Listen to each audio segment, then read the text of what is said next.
Hello दोस्तों, आप सबका मेरे चैनल में और एक बार स्वागत है।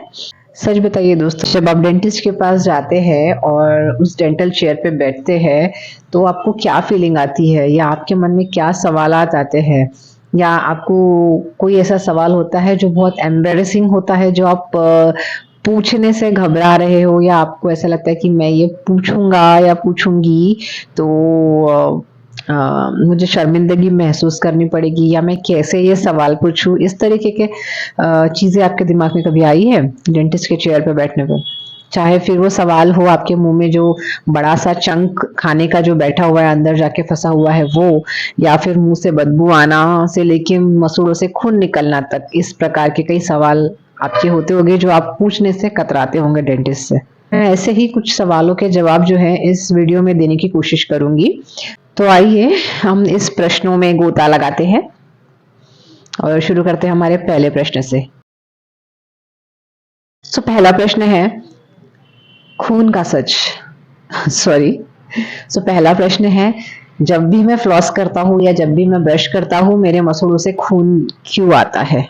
लोगों का मानना होता है कि जब वो ब्रश कर रहे हैं या फ्लॉसिंग कर रहे हैं और ब्लड निकलता है, तो उन्हें लगता है कि वो अपने मसूड़ों को चोट पहुंचा रहे हैं। लेकिन इसका जवाब है, जब भी आपके मसूड़ों में खून दिखाई दे या खून निकलता रहे, इसका मतलब ये है कि आपके मसूड़ों में सूजन आई हुई है। इस बीमारी का नाम होता है जिंजवाइटिस। अगर ये बीमारी और जाके आगे बढ़ जाए तो इसे पेरियोडोंटाइटिस कहा जाता है। कई बार हम दांतों की सफाई ऊपर से तो करते हैं, लेकिन अंदर ही अंदर जो है खाना जाके फंस जाता है और उस जैसे हम प्लाक कहते हैं, और प्लाक आगे चल के कड़क पत्थर के जैसे हो जाता है, जिसे हम कैलकुलस कहते हैं। जब ये अंदर ही अंदर बढ़ने लगता है तो अंदर में एक सूजन आने लगती है, बैक्टीरिया वहां पे जमा होते हैं एंड उसके बाद में वहां से खून निकलना चालू हो जाता है। और जब वहाँ पे सूजन आती है और गंदगी बैठी हुई होती है, और जब आप फ्लॉस करते हैं या ब्रश करते हैं, तो आप पहले ही सूजे हुए हिस्से को और उत्तेजित कर रहे होते हैं और इस वजह से वहां से खून निकलना शुरू हो जाता है। अब इसका सॉल्यूशन क्या है? अब खून निकल रहा है, इसका मतलब ये नहीं है कि आप ब्रश करना छोड़ दें या आप फ्लॉस करना छोड़ दें। नहीं, आपको फ्लॉस या ब्रश करना बंद नहीं करना है। अधिक खून निकलना, फ्लॉस करने के बाद भी खून निकलना, इस बात का संकेत है कि आपको और क्लीनिंग की जरूरत है उस एरिया में, या और फ्लॉसिंग या और ब्रश की जरूरत है। अगर आपकी क्लीनिंग अच्छी रही, फ्लॉसिंग अच्छी रही, तो आपकी सूजन 1 हफ्ते में बंद हो सकती है। और अगर फिर भी खून आना बंद ना हो तो नजदीकी डेंटिस्ट के पास में जाके इस चीज का कारण पता लगाए। दूसरा सवाल है, क्या मैं ब्रश नहीं करता या फिर फ्लॉस नहीं करता, यह चीज डेंटिस्ट को पता लग सकती है? तो इसका जवाब है हाँ, बिल्कुल पता कर सकते हैं हम लोग। क्योंकि अगर आपकी हाइजीन ठीक है, कुछ लोग बिना फ्लॉसिंग किए भी उनके मुंह में गंदगी जो है वो कम रहती है। लेकिन कुछ लोगों में अगर फ्लॉसिंग रेगुलर नहीं की जाए तो उनके मसूड़ों पे सूजन आ जाती है। हल्का भी हम अपना जो प्रोब होता है वो अगर हम मसूड़ों के पास से घुमा दे तो वहां से थोड़ा सा खून निकलना चालू हो जाता है। इससे हमें पता चलता है कि आप रेगुलर फ्लॉसिंग कर रहे हैं या नहीं, या रेगुलर ब्रशिंग कर रहे हैं या नहीं। आपने डेंटिस्ट से झूठ ना बोले, ये आपके ही दांतों की हेल्थ का सवाल है। तो जब भी आप डेंटिस्ट की विजिट पे जाएं, आप सच सच बताएं। अगले सवाल की तरफ चलते हैं। मेरे मुंह से सुबह सुबह उठने पे बदबू क्यों आती है? तो इसका जवाब है, जनरली जब हम सोते हैं तो हमारा मुंह जो होता है वो बंद होता है, और बंद होने की वजह से हमारा जो मुंह है वो ड्राई होने लगता है, सूखने लगता है। सलाइवा या थूक जो है हमारे मुंह में एक नेचुरल डिफेंस मैकेनिज्म होती है हमारे मुंह के लिए, और जब यह बहना बंद कर देती है मुंह में, जनरली रात के समय जब हमारा मुंह बंद होता है, जो दुर्गंध पैदा करने वाले बैक्टीरिया है वो और भी तेजी से बढ़ने लगते हैं। जब सलाइवा का जो फ्लो है वो हमारे मुंह में रात के समय कम हो जाता है, इसी वजह से आपके मुंह से बदबू आना शुरू हो जाती है। अब इसे फिक्स कैसे करें? मेक श्योर करें कि आप जब रात को सोने जा रहे हो तो इसके पहले आप जो है वो टंग क्लीन करना ना भूले। सोने के पहले आप अपने टंग को स्क्रैप कर ले और थोड़ा सा पानी पी के सोए। और अगर फिर भी ये ना जाए तो अपने डेंटिस्ट से जाके पता लगाए कि आखिर कारण क्या है आपके मुंह से बदबू आने का।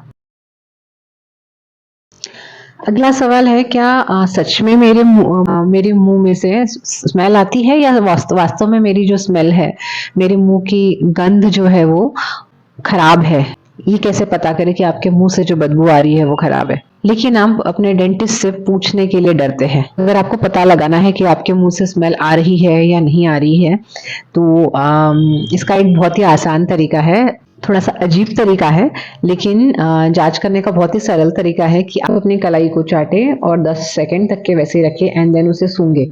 और अगर उसमें से आपको स्मेल आ रही है तो समझे कि आपके मुंह से बदबू आ रही है, और अगर नहीं आ रही है तो समझे कि नहीं आ रही है। बहुत ही आसान तरीका है। अब इसका असली कारण क्या हो सकता है अगर आपके मुंह से बदबू आ रही है तो? 80% जो बदबू है वो दांतों की सड़न की वजह से नहीं आती है, बल्कि जबान पे चढ़ रहे एक परत की वजह से आती है। सो आपको रोज प्रतिदिन टंग स्क्रैपर यूज करना भूले ना, यूज करना है, आपको भूलना नहीं है। आप अगर हर दिन इसका उपयोग करोगे तो आपके मुंह से जो बदबू है वो कम होने लगेगी। चलते हैं अगले प्रश्न की तरफ। कई बार पेशेंट के मन में ये सवाल होता है कि मैं ब्रश तो बहुत अच्छे से करता हूँ, मैं 2 टाइम ब्रश करता हूँ, लेकिन फिर भी मेरे दांतों पे ये पीलापन या ये जो परत चढ़ रही है, ये क्या है? ये मुझे फफूंदी जैसी नजर आती है। ऐसे मैं इसे खुरच कर हटाने की कोशिश करता हूँ या करती हूँ, लेकिन फिर भी ये हटता नहीं है। इसके लिए चिंता करने की कोई जरूरत नहीं है। तो ये जो गंदगी है ये हम 3 हिस्सों में विभाजित कर सकते हैं। एक होता है प्लाक, ये सॉफ्ट होता है, जस्ट खाना खाया है और आपके दांतों में चिपक गया है, एक पतली सी सॉफ्ट फिल्म बना ली है, उसे हम कहते हैं प्लाक। दूसरा जो होता है वो होता है खाने का चंक, ब्लड फूड का चंक होता है, यानी अगर आपने खाना खाया है और कोई हिस्सा जो है जाके चिपक गया है, जैसे कई बार पनीर, ब्रेड्स, बहुत सारी चीजें हम खा लेते हैं और वो जाके चिपक जाते हैं। और तीसरा होता है कैलकुलस। कैलकुलस जो होता है ये प्लाक का एडवांस्ड फॉर्म होता है। कुछ महीनों बाद प्लाक जो है ये कैलकुलस में रूपांतर हो जाता है, कड़क हो जाता है, जिसे आप अपने हाथ से नहीं हटा सकते। इसके लिए आपको डेंटिस्ट के पास ही जाना पड़ सकता है। यदि मुलायम गंदगी आपके हाथ लगाने से खुरच के निकल के आ रही है, इसका मतलब ये समझे कि आप ब्रश उस जगह पे करना छूट गया है, तो आप वहां से ब्रश कर सकते हैं। आप पुनः ब्रश करके वो चीज निकाल सकते हैं। लेकिन अगर कड़क है तो इसका मतलब यह है कि आपको डेंटिस्ट की जरूरत है, और डेंटिस्ट की मदद लेना ना भूले। इसके लिए घबराइए नहीं, कोई भी डेंटिस्ट आपको जज नहीं करता है। बहुत ही कॉमन सवाल है, सबसे ज्यादा पूछने वाला सवाल आता है हमारे प्रैक्टिस में कि मेरे दांत उसके दांत से ज्यादा पीले क्यों है। सबसे कॉमन हैक्स जो है इसी सवाल पे ढूंढे जाते हैं, और वो जो 10 रुपए के हैक्स जो है लोग करते हैं और इससे अपने दांत खराब कर देते हैं। ये क्यों होता है भाई, आपके दांत क्यों पीले दिखते हैं? तो हमारे दांतों की जो लेयर्स होती है, 3 लेयर्स होती है, इनामल, डेंटिन और पल्प होता है। इनामल जो है वो ऊपरी सतह होती है, और डेंटिन जो है वो इनामल के जस्ट नीचे होता है। डेंटिन जो होता है वो नेचुरली येलो कलर का होता है, और इनामल जो है ये व्हाइट कलर का होता है। लेकिन इनामल जो है किसी किसी का पतली लेयर होती है, किसी की में मोटी लेयर होती है, और जिसमें मोटी लेयर होती है उनके दांत काफी सफेद दिखाई देते हैं, और जिनमें पतली लेयर होती है या पारदर्शिता ज्यादा होती है उनमें डेंटिन जो है, इनामल के नीचे की जो परत है डेंटिन, उसका जो है ह्यू निकल के आता है, यानी कि आपको डेंटिन जो है वो इनामल के थ्रू दिखने लगता है। इतनी पतली लेयर अगर आपके इनामल की होती है तो आपके दांत बाजू वाले के दांत से ज्यादा पीले दिखेंगे। बट इसका मतलब ये नहीं है कि आपके दांत खराब है। और हम लोग जनरली दांत अगर पीले दिखते हैं तो जनरली हम लोग जज करने बैठ जाते हैं कि हाँ इसके दांत इतने पीले क्यों है। ऐसा कुछ नहीं है, आपके इनामल की लेयर पतली है इसलिए आपके दांत ज्यादा पीले दिखते हैं, दूसरे की लेयर पतली नहीं है इसलिए उसके दांत ज्यादा पीले नहीं दिखते हैं। और इसके अलावा दूसरे रीजन है, जैसे कि कुछ ड्रिंक्स जो होते हैं वो हमारे दांतों को कलर कर देते हैं, जैसे कॉफी, चाय, कुछ प्रकार के वाइन्स, कुछ फ्रूट्स भी होते हैं जैसे कि अनार, ये भी हमारे दांतों का कलर चेंज कर देते हैं। और जो स्मोकिंग और टोबैको च्यूइंग करते हैं उनके भी दांत थोड़े येलो हो जाते हैं। इसके अलावा जैसे जैसे एज बढ़ती है वैसे कुछ मेडिकेशंस की वजह से, पुअर डेंटल हाइजीन की वजह से और जेनेटिक्स की वजह से भी ऐसा होता है। और इसके लिए आपको जो 10 रुपए वाले हैक्स है ये करने की जरूरत नहीं, इससे आप अपने इनामल की लेयर को और पतला करेंगे और आपके दांत कुछ दिनों में पीले दिखने लगेंगे। तो अगर आपको दांतों को चमकाना है तो आपके डेंटिस्ट से मिलिए, प्रोफेशनल वे से आपके दांत को सफेद कीजिए, ऐसे मत करिए। अगला सवाल यह है कि जबड़े से बहुत शोर आता है, जब भी मैं बंद चालू मुंह करता हूँ या करती हूँ तो मुझे चटकने की आवाज आती है, कहीं मेरा जबड़ा टूटने तो नहीं वाला है, ऐसा मुझे डर लगता है। चिंता की बात नहीं है, ये काफी लोगों में होता है, इसे हम टेम्पोरोमैंडिबुलर डिसऑर्डर में लाते हैं। यहाँ पे एक जॉइंट होता है टेम्पोरोमैंडिबुलर जॉइंट, जिसमें हमारा जो जबड़ा है फंस के अंदर बाहर होता है और हमारा मुंह खुलता है। तो जब ये आगे पीछे होने लगता है तो किसी किसी में जो है चटकने की आवाज आती है, खट से ऐसा आवाज आती है जैसे हमारा जबड़ा टूट रहा है। पर इसके लिए आपको घबराने की जरूरत नहीं है, आप अपने डेंटिस्ट से मिलके आपका टीएमडी डिसऑर्डर भी सॉल्व कर सकते हैं। इसके लिए नाइट गार्ड लिया जा सकता है। इसके पहले मैंने एक वीडियो दिया है, आप उसे देख सकते हैं ब्रुक्सिज्म पे। सो ये एक कुछ हैबिट्स होती है जिनकी वजह से भी हमारे जबड़े से चटकने की आवाज आती है। अगला सवाल है, कई लोग पिन लगाते हैं, तो कुछ लोग निकालने पहनने वाले पिन लगाते हैं, या फिर ट्रीटमेंट खत्म होने के बाद में हम रिटेनर्स देते हैं, या फिर डेंचर्स होते हैं। तो ये सब जो चीजें जब हम देते हैं तो पेशेंट का अक्सर सवाल होता है कि इसमें से एकदम तालाब जैसी बदबू आती है, गंदी स्मेल आती है, तो आखिर क्यों आती है? आपको इतनी स्मेल आती है कि आपको इसको पहनने का मन नहीं करता है और आप इसे पहनना बंद कर देते हैं। तो उत्तर यह है कि ये जो मटेरियल होता है जिससे ये प्लेट बनती है, ये बहुत ही पोरस मटेरियल होता है, झरझरा सा मटेरियल होता है, बहुत छोटे छोटे गड्ढे होते हैं उसके अंदर। अगर आप उसे बराबर से साफ नहीं करेंगे तो उसके अंदर सब बैक्टीरिया फूड लॉजमेंट होके वहां पे कीटाणु पैदा होते हैं, एंड देन वो खराब होने लगता है, फिर वहां से स्मेल आने लगती है और वो रिटर्नर उसे पकड़ के रखता है। सो अब इसे हम कैसे बचे? आप नॉर्मल नहाने की साबुन जो होती है आप उससे धो सकते हैं। टूथपेस्ट इसलिए नहीं क्योंकि वो ज्यादा एब्रेसिव होता है, वो और उसमें गड्ढे कर सकता है, इसलिए आपको नहाने की साबुन आप यूज कर सकते हैं। नहीं तो डेंटिस्ट आपको कुछ टैबलेट सजेस्ट करते हैं, आपको वीकली वंस उन टैबलेट में साफ करना पड़ता है, तो आपको इस तरीके का दिक्कत जो है आगे चल के नहीं आता है। अक्सर ये सवाल जो है बच्चों की जो माएँ हैं या फिर पेरेंट्स जो है ये सवाल पूछते हैं कि ये मीठा बहुत खाता है, या पेशेंट खुद भी बोलते हैं कि मैंने बचपन में मीठा बहुत खाया इसलिए मेरे दांत इतने खराब हो रहे हैं। सो ये मीठे का और कैविटी का क्या चक्कर है भाई? सो जब एक रीजन है मीठा जिससे कैविटी लगती है, बट सिर्फ वही रीजन नहीं है जिससे कैविटी हो सकती है। क्या होता है कि ये है कि कैविटीज जो है इंस्टेंटली नहीं बनती। आपने अभी मीठा खाया और 2 मिनट में आपकी कैविटीज बन गई, ऐसा नहीं होता है। कैविटी जो है बहुत लॉन्ग टाइम से चलती है, धीरे धीरे धीरे धीरे वो बढ़ती है। सो प्रॉब्लम जो है वो आपका अमाउंट ऑफ शुगर नहीं है, यानी कि आप कितना मीठा खा रहे हैं वो नहीं है।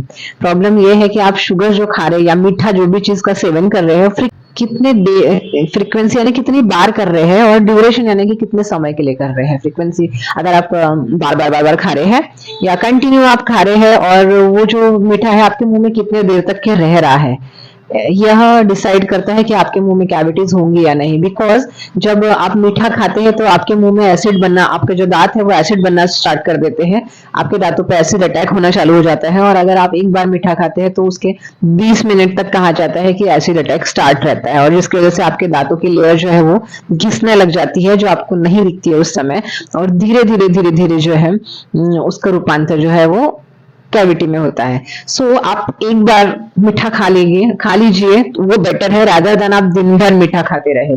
सो आप अगर एक बार मीठा खाते हैं उसमें कोई इश्यू नहीं है, लेकिन अगर आप दिन भर कंटिन्यू आप मीठा खाते रहेंगे तो आपका मुंह जो है, आपके दांत जो है कंटिन्यू एसिड अटैक में रहेगा, जिससे कैविटी फॉर्मेशन होगा। सो अगली बार बच्चे को चॉकलेट खाने दें, लेकिन एक बार। अगर आप वो कंटिन्यू मंचिंग करता रहेगा तो ऑब्वियसली उसके मुंह में कीड़ा तो लगना ही है।